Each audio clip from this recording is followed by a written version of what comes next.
El tema electoral trae mucho que decir, mucho que hablar, y hay que dialogar con los que saben, con los que conocen, para tener las ideas claras de la visión que tienen respecto de los resultados electorales, que para muchos no eran lo que se esperaba. Y hemos por eso invitado al abogado Mauricio Alarcón Salvador, coordinador, director ejecutivo de la Fundación Ciudadanía y Desarrollo y catedrático universitario, para hablar de los resultados electorales. ¿Cómo está, doctor Alarcón Salvador? Buen día. Orlando Murillo lo saluda aquí en OMC Noticias. Buen día, Orlando. Un saludo a la distancia para ti y, por supuesto, un buen día para nuestra audiencia. Comienza a hablarse ya del tema de los resultados electorales, ¿verdad? En Guayaquil, en Quito, en otras ciudades como Manta, como la provincia de Manabí, ha ganado el correísmo. Ha ganado en las provincias de mayor población. ¿Cuál es su análisis de esta situación que se dio como resultado el pasado domingo? Orlando, para todos es indiscutible que el correísmo constituye una fuerza política importante en el país, que es una organización política que además cuenta con estructura a nivel nacional y que bajo el liderazgo de un caudillo ha venido participando de manera muy activa durante los últimos procesos electorales. Una organización de estas características siempre va a tener dentro de sí lo que se denomina voto duro. Aquellas personas que independientemente de las condiciones, de lo que pase o de lo que no pase, van a estar ahí respaldando a la organización política. Que no importa incluso quién es el candidato, pero van a votar por él. Ese voto duro de la hoy Revolución Ciudadana a nivel nacional es de aproximadamente el 25%. Y además, en este proceso electoral, el correísmo fue lo suficientemente hábil para poner a consideración de los ecuatorianos en algunos puntos sensibles del país, donde querían ganar territorio, a candidatos que no conflictúan, a candidatos que son ligeros y asimilables por parte de quienes están incluso más allá de su propio voto duro. Esto les ha permitido recuperar prefecturas, les ha permitido ganar territorio respecto de varias alcaldías y veremos una vez que se proclamen los resultados finales si se convierten o no una vez más y en estas elecciones seccionales en la primera fuerza política del país, independientemente de que sea o no un número de alcaldías y prefecturas en primera minoría, por llamarlo de alguna forma. ¿En qué medida el gobierno del señor Guillermo Lasso ha contribuido para que este resultado se dé? Para algunos analistas que ya acabo de mencionar en las informaciones, justamente el actuar del gobierno o el no actuar del gobierno de Guillermo Lasso ha contribuido justamente para el resurgimiento de un correísmo que se veía disminuido, que estaba aparentemente aplacado, que no ha sido real. Creo que hay varios factores que además de ese voto duro contribuyen al triunfo de la Revolución Ciudadana, Orlando. El primero, por supuesto, es el gobierno de Guillermo Lasso, pues es indiscutible que frente a la negligencia en varios sectores del país, me refiero a sectores como salud y educación, o frente a acciones que poco o nada contribuyen a solucionar los problemas que se han presentado durante estos 2 últimos años, simplemente la ciudadanía recurre a esa nostalgia correísta e incluso, como lo mencionamos en nuestro barómetro de la corrupción, está dispuesta a aceptar eso de robe pero haga obra. Entonces, ese es un elemento importante. El segundo que creo yo hay que considerar dentro de este contexto también es el hecho de la fragmentación de otras fuerzas políticas. No voy a discutir lo que ha sido algunos triunfos holgados y amplios en algunas ciudades del país, pero particularmente si revisamos lo que constituye la alcaldía de Quito o la prefectura del Guayas, la votación relativamente baja es la que les permite acceder al cargo, toda vez que quienes están en la otra orilla, por su vanidad y por su ego, deciden correr separados, fraccionan la votación y terminan pues allanando también el camino para que la Revolución Ciudadana gane algunos puestos considerados claves a lo largo y ancho del país. ¿En qué medida el populismo sigue vigente en el Ecuador? Teniendo en cuenta que la frase "antes estábamos mejor" trae consigo no una reflexión del ciudadano, sino no un análisis del ciudadano, sino sencillamente una recordación de lo que ocurrió en la época del correísmo, esos 10 largos años, donde aparentemente todavía era paz, tranquilidad, no había droga, no había violencia, en las cárceles se vivía, se tenía un grupo de santos y no de auténticos sanguinarios, como ha ocurrido en el gobierno de Moreno y ahora en el de Guillermo Lasso, sin tener en cuenta por parte del colectivo ciudadano que esto no nace de la noche a la mañana, sino que tiene, ¿verdad?, varias etapas para luego desenvolverse ya en un gobierno como este que admite, permite todo aquello. Orlando, el populismo más que una forma de gobierno es una forma de hacer política. El querer llegarle a la gente como candidato o como gobernante a través de su sensibilidad, a través del hecho de proponerle salidas, entre comillas, populares a los problemas cotidianos. Hay candidatos populistas, hay gobiernos populistas, y no solo en Ecuador, sino en América Latina y en el mundo, y en nuestro país particularmente. A propósito de la pregunta que me hacías, considero yo que el populismo está más vivo que nunca. El caldo de cultivo perfecto, no solo para que exista, sino para que crezca, es tener una sociedad con necesidades insatisfechas. Y para los ecuatorianos es innegable que la situación de la inseguridad, de la crisis económica y de la falta de empleo no han podido ser atendidas a la forma óptima durante este último tiempo. Por el contrario, incluso nos ha llegado a indignar en muchos sectores que tengamos un gobierno que intente negar lo que vivimos en los hospitales públicos, en las escuelas públicas, dando, como dije, el espacio perfecto para que surjan aquellos candidatos, y aquí en Quito no fue la excepción, tú lo debes haber escuchado con claridad, que frente al tema de seguridad recurrieron al presidente de El Salvador y empezaron a presentar como la solución a todos nuestros problemas al denominado Plan Bukele, y eso terminó calando en la ciudadanía, sabiendo todos los cuestionamientos que a nivel internacional tiene precisamente ese plan en el hermano país centroamericano. Ahora veamos un poco los resultados que se han dado en las dos principales ciudades del país, en Quito y acá en Guayaquil. La alcaldía de Quito la gana un correísta en la persona del señor Pavel Muñoz, con más del 25% de la votación. Aquí en Guaya la gana el correísta Aquiles Álvarez con más del 40% de votación.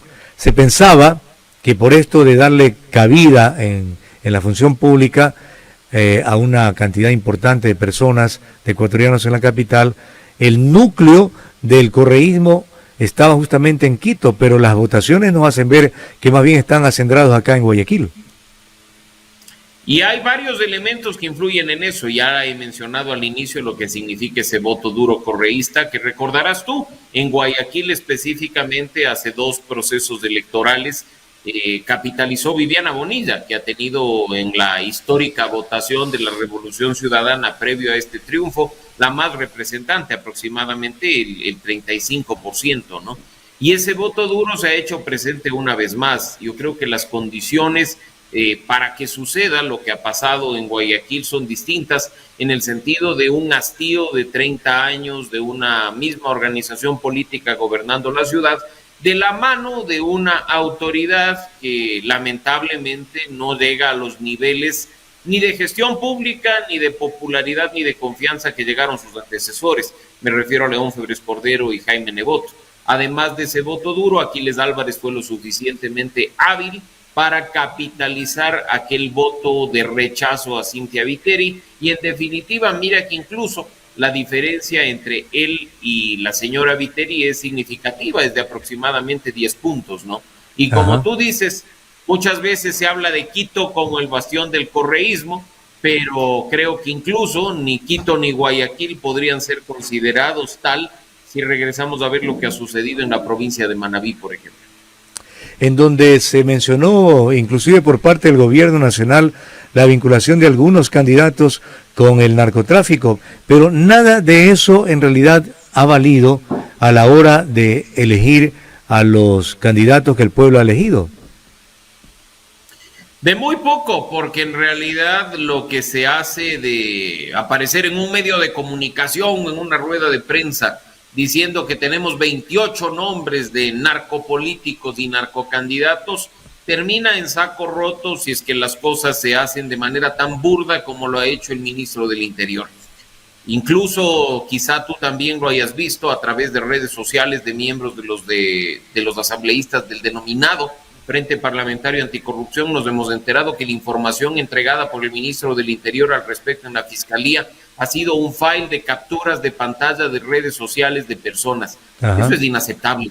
Cuando los ecuatorianos estamos pagando impuestos para tener activa una policía y unas fuerzas armadas con inteligencia que hagan investigaciones respecto del delito y que permitan no solo combatirlo, sino también prevenirlo, que se arme un show como el que se armó a partir de capturas de pantalla de redes sociales, no solo que es inaceptable, sino que constituye una burla frente a un fenómeno indiscutiblemente presente en el país, Orlando, porque uno podría preguntarse en cantones pequeños de provincias de la costa, ¿de dónde sale pues el dinero para traer artistas internacionales para los cierres de campaña?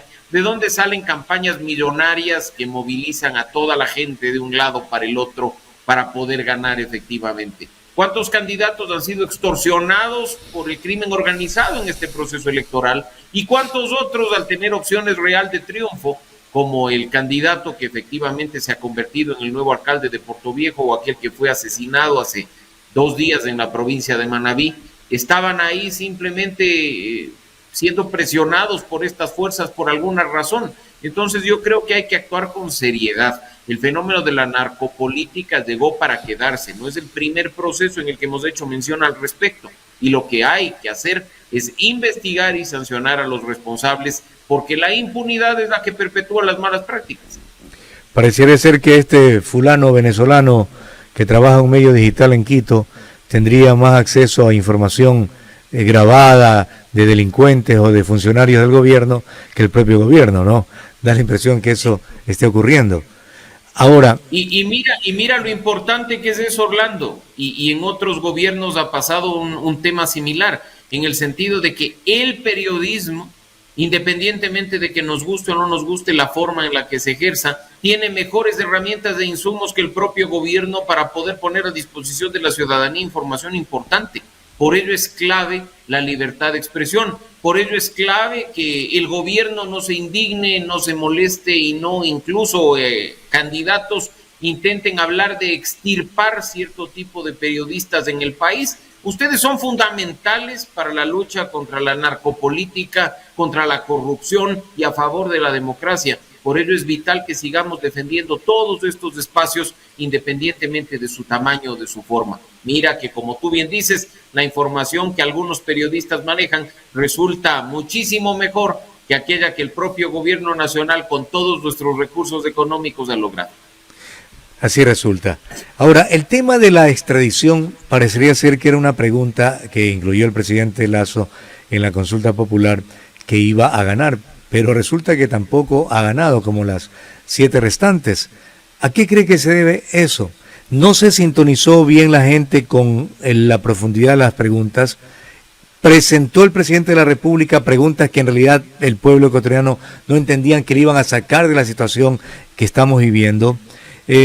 O no tuvo la visión auténtica para más bien dejar que este proceso se haga y luego ir a un proceso solamente de la consulta popular para tener mayor tiempo y mayor capacidad de hacer entender cada una de las preguntas al pueblo ecuatoriano.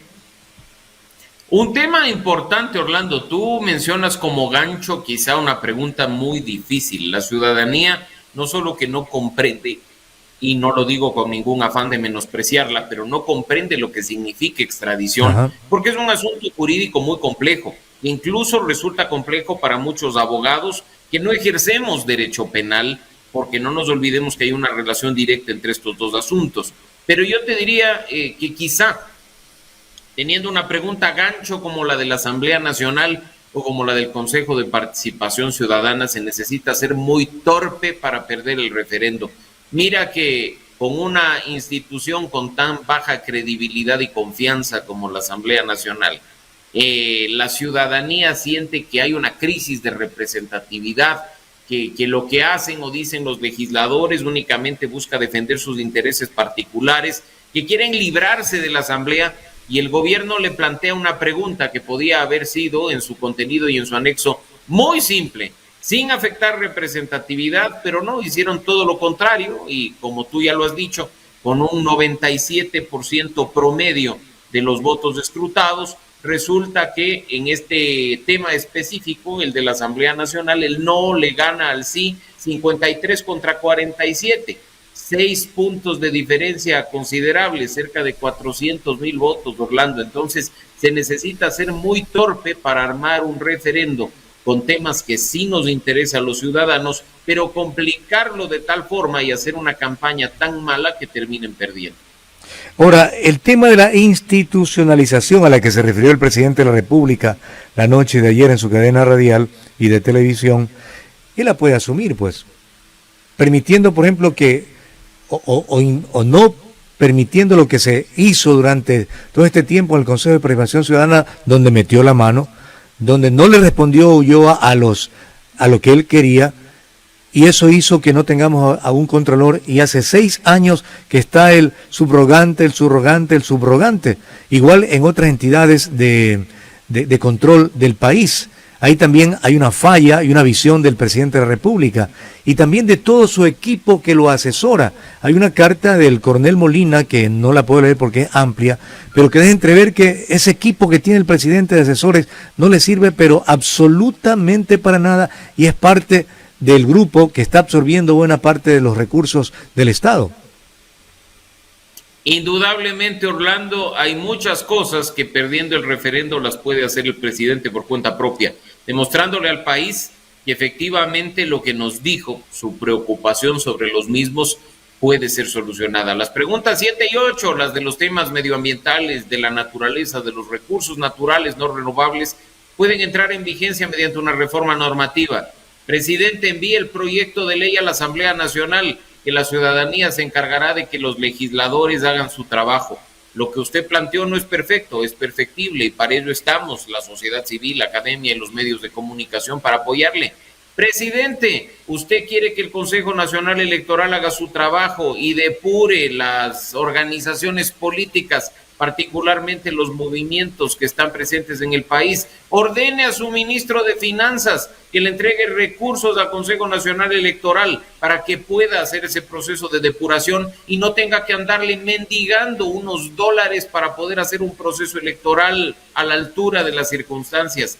Y como ese hay otros temas. Presidente, si a usted le preocupa la calidad de la Asamblea Nacional, empiece por casa, empiece por sus legisladores, empiece por sus candidatos, empiece por revisar sus alianzas que ha presentado para estas elecciones seccionales. Pues mira que todo enojados y demás hablan en contra del correísmo y del pasado correísta, y revisemos en cuántas ciudades del país se presentaron desde el partido de gobierno, creo, alianzas contra natura, Orlando. En esta situación que vivimos hay que dejar en evidencia este tipo de hechos y pedir al presidente más acciones y menos palabras. Las palabras se las lleva el viento, las acciones son las que trascienden.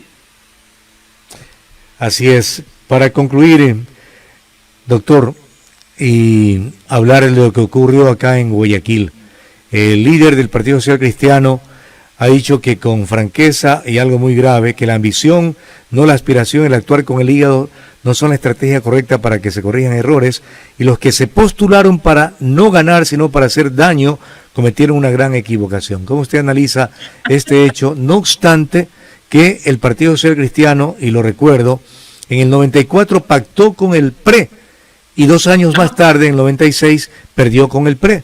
Ahora pacta el 2021 con la Revolución Ciudadana y el 2023 pierde justamente con la Revolución Ciudadana. ¿Es responsabilidad de los que salieron del partido, se candidatizaron, o es responsabilidad del partido mismo este tipo de pacto, incluyendo el del gobierno con el gobierno del señor Lasso, que no le cumplió ni un solo día de su gobierno el acuerdo al que llegaron? Orlando, es indiscutible el liderazgo político de Jaime Nebot, como indiscutible es que la vanidad y el orgullo le dejan ver más allá de sus narices. ¿Cómo echarle la culpa a otros sin hacer una autoevaluación y asumir la culpa propia? Recordemos que hace 4 años ya hubo este problema en el Partido Social Cristiano. Cuando buena parte de la dirigencia y de las bases le dijeron a Jaime Nebot, el camino no es Cintia, el camino es Doménica Tabaqui. Y pues en ese sentido, la que hasta entonces era vicealcaldesa de Guayaquil dio un paso al costado, se retiró. Quién sabe si con una alcaldía a su cargo, en este momento las condiciones y las circunstancias eran distintas, pero no, siempre funciona el dedazo y el viserazo de aquellas personas que ostentando cargos vitalicios creen que tienen una hacienda en lugar de un partido político. ¿Qué sucedió con la prefectura? La misma historia. Mira que Andrés Guzmer era concejal del Partido Social Cristiano. Mira que Nicolás Lapenti es un exprefecto del Partido Social Cristiano.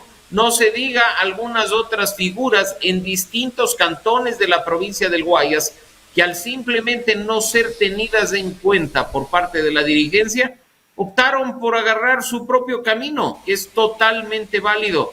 Y si vamos a hablar de culpas, pues entonces que la culpa sea compartida, por no aprender a escuchar a las bases, por no aprender a escuchar en los medios de comunicación las observaciones, las denuncias, las críticas que se realizan y creer que uno siempre tiene la razón. Ahora, paguen las consecuencias. Estamos frente a un cambio de partido en el gobierno de la provincia y de la ciudad después de 30 años. Y por supuesto, podrán gritar que el legado de León se muere con Cintia, pero lo cierto es que lo óptimo sería que hagan un poco de mea culpa respecto a por qué pasó lo que pasó. ¿Qué le espera al país a futuro? ¿Viene Correa al Ecuador? Porque el correísmo se ha mostrado estar muy presente y muy metido en la población nacional. En las condiciones actuales, Orlando, tú sabes que Rafael Correa no puede volver al país, no solo que tiene una condena a través de una sentencia ejecutoriada en firme por el caso Sobornos, sino que incluso y a pesar de ello, regresando al país, no cuenta con derechos de participación para ser efectivamente candidato. Incluso pero ello se puede superar, perdón que le interrumpa, ello se puede superar. Mire que Patiño, que no tiene ningún juicio así legalmente definido, le están pidiendo la amnistía. Nada raro es que también vaya por ese camino Rafael Correa, supere su problema legal de ser condenado por corrupto y tranquilamente pueda volver y participar en algún proceso electoral futuro. Debo reconocer, Orlando, que en eso tú le ganas a cualquiera de nosotros como analista, porque sabes que en este país de poco importa la Constitución y la ley, y pues lo que actúa o no actúa la justicia termina siendo tabla rasa para que la política se imponga a través de los votos. Así es que no puedo contradecir lo que tú has dicho, porque como alguna vez mencionó un político ecuatoriano, en Ecuador hasta se tuesta granizo. Y pues efectivamente las posibilidades siempre van a estar ahí. Sin embargo, creo que hay que mencionar que sobre la base de lo ocurrido el fin de semana, Orlando, las elecciones seccionales marcan una pauta para las nacionales de 2025 y pues en ese sentido es indiscutible que hay ganadores y perdedores con mejores y peores perspectivas de lo que se viene dentro de, en realidad, 1 año y medio, que es cuando efectivamente comenzará la carrera tanto para la Asamblea Nacional como para Carondelet. ¿Y en qué debe corregir el gobierno de Lasso? El gobierno de Lasso tiene que quitarse los tapones de las orejas y empezar a escuchar lo que la ciudadanía le dice. Cuando se habla de corrupción no quiere decir que se ataca a una persona, se deja en evidencia lo que está sucediendo en el sector público. Cuando se pide atención no se ataca a una persona, se está contando lo que sucede en hospitales, en escuelas, con cuestiones de seguridad. Presidente, no se crea autosuficiente. Tampoco crea en la autosuficiencia de quienes le hablan al oído. Empiece a escuchar a la ciudadanía, pise un poco de calle, sin estar rodeado de tantas personas que le protegen y que le dicen que todo está bien. Escuche al ciudadano y le aseguro que simplemente y por sentido común enderezará el rumbo en beneficio de todos los ecuatorianos. Nunca es tarde, Orlando, aún quedan poco más de 2 años de gobierno y corregir es un acto de madurez que lamentablemente en nuestro país se ha visto poco, pero que en las circunstancias actuales es necesario. Muy gentil, doctor, por el diálogo aquí y muy certero en sus apreciaciones respecto a lo que está ocurriendo en el Ecuador. Lamentablemente